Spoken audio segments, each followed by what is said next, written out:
Hello, welcome to my YouTube channel. I remain your favorite author, life coach, medical laboratory scientist, and the financial education campaigner is Godson Udemezue. In my previous video, we talked about the fundamentals of financial education, assets and liabilities. We said the two fundamentals of financial education are assets and liabilities.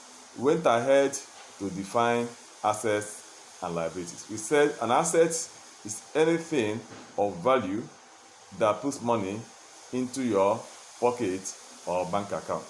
An asset is anything of value that puts money into your pocket or bank account. While a liability is anything, though valuable, but it takes money out of your pocket or bank account. A liability is anything, though valuable, but it takes money out of your pocket or bank account. In this video, we shall give examples of liabilities.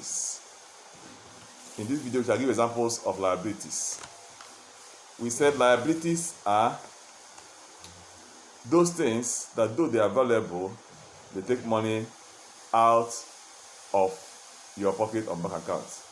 A liability is anything that, though valuable, it takes money out of your pocket or bank account. Examples of liabilities are your house rent. The money you pay to your landlord is your liability. Your car, the car that you drive, is your liability. You buy fuel almost every day. When the car breaks down, you are going to buy motor parts and go to a mechanic and pay the mechanic to fix the car for you. That is money going out of your pocket or your bank account. So your car is a liability.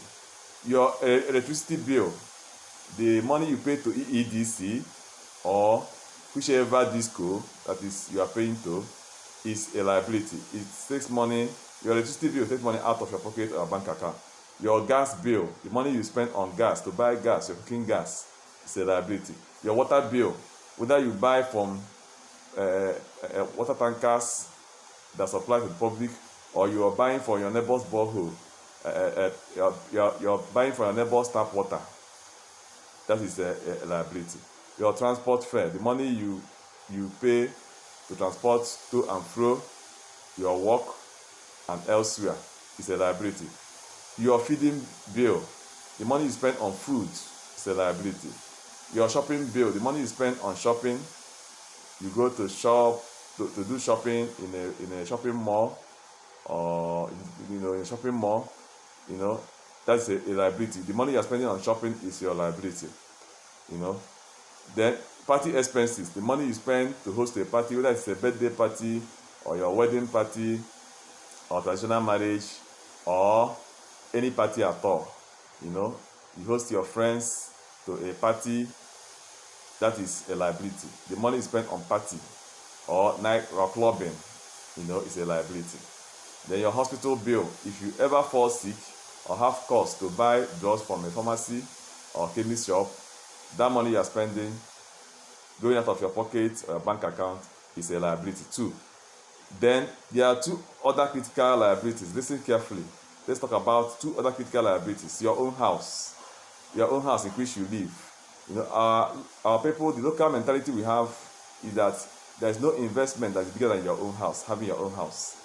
There is no investment bigger than having your own house. That is a wrong mentality that our people have. The truth is that actually your own house is your biggest liability. Your own house is your biggest liability.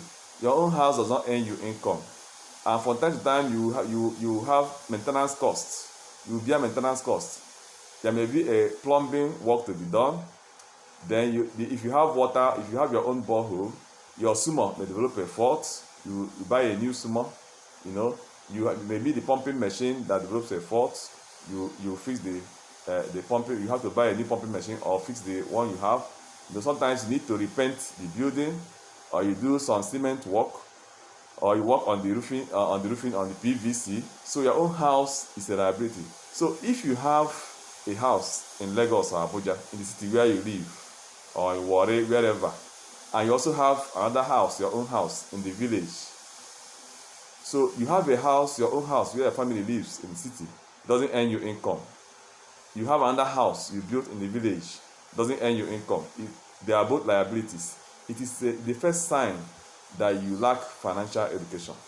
I'm not insulting you, but I'm telling you the truth. If you have two houses, one in the city and one in the village, both of them are liabilities, none of them is earning you income, it's a sign that you lack financial education.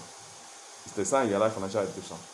Financially educated people, they don't build houses here and there so it will be their own house, earning them no income.